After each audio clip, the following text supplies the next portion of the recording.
when we have our partners back, if we can get a hand in the collar and then another hand on the lapel, it's a very dangerous situation for our partner. And all we have to do is maintain.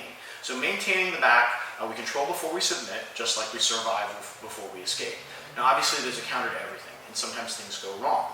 So even if I have these ideal grips, my partner's not going to just give it to me. I'm going to have to do something in order to finish. And so if we do the kickoff choke, which we did in the previous video, his momentum is going to take him toward my choking hand. One really common response is my buddy will continue that direction and turtle. What we're going to do is we're going to do the classic clock choke. The key detail that you want to do is you want to make sure that your hip bone immediately comes to their shoulder blade, which stops them from rotating their hips and shoulders. If they can rotate their hips and shoulders, they can take the pressure of the choke off. But if they can't, this is another one of those chokes that comes on very quickly. So if I have Jesse sit here, we start with the basic, the kickoff choke, which we did last. And we're going to do this one slowly so you can see the component parts. I get my collar grip. I get my lapel grip.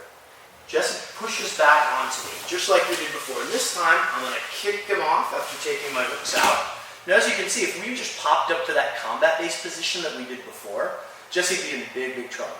Jesse may know this, and so he wants to come to his knees sometimes. Now, the way that Jesse could continue to, it's conceivable that if Jesse just continued to move, he could unwind the choke. So I don't want him to be able to rotate his shoulders. I keep the same grips. My grips are never going to change during this entire sequence. And instead, my chest is on his spine.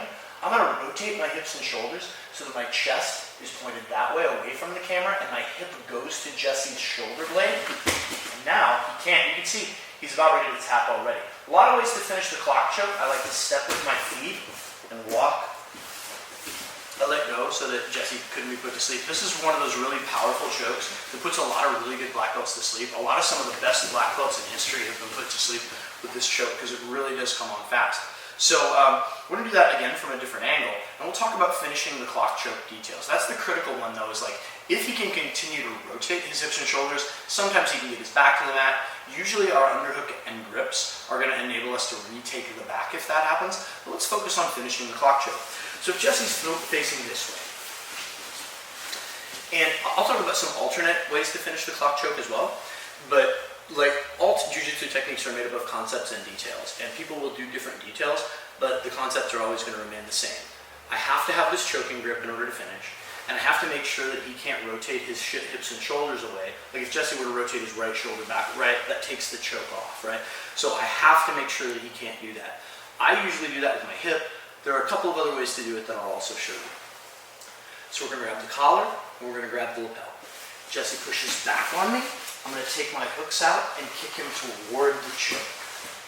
As soon as he comes to his knees, I'm up on my toes with my hip bone on his shoulder blade. I'm going to loosen the grip just so Jesse doesn't go to sleep. But if I were doing this at speed, I always keep the same grips during this sequence. So you can see how I'm off the mat and all of my weight is on Jesse's shoulder. So if he were trying to rotate that shoulder, it'd be very, very hard. My favorite way to finish is to push my hip bone forward, like I'm pushing my belt knot that way, and walk with my legs like the hands of a clock, which is where the choke gets its name from.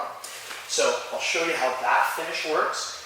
Most people, when they have trouble finishing, you see how my body is kind of in the shape of a C with my belt knot behind my knees? If I try to do it like this, it might get there eventually.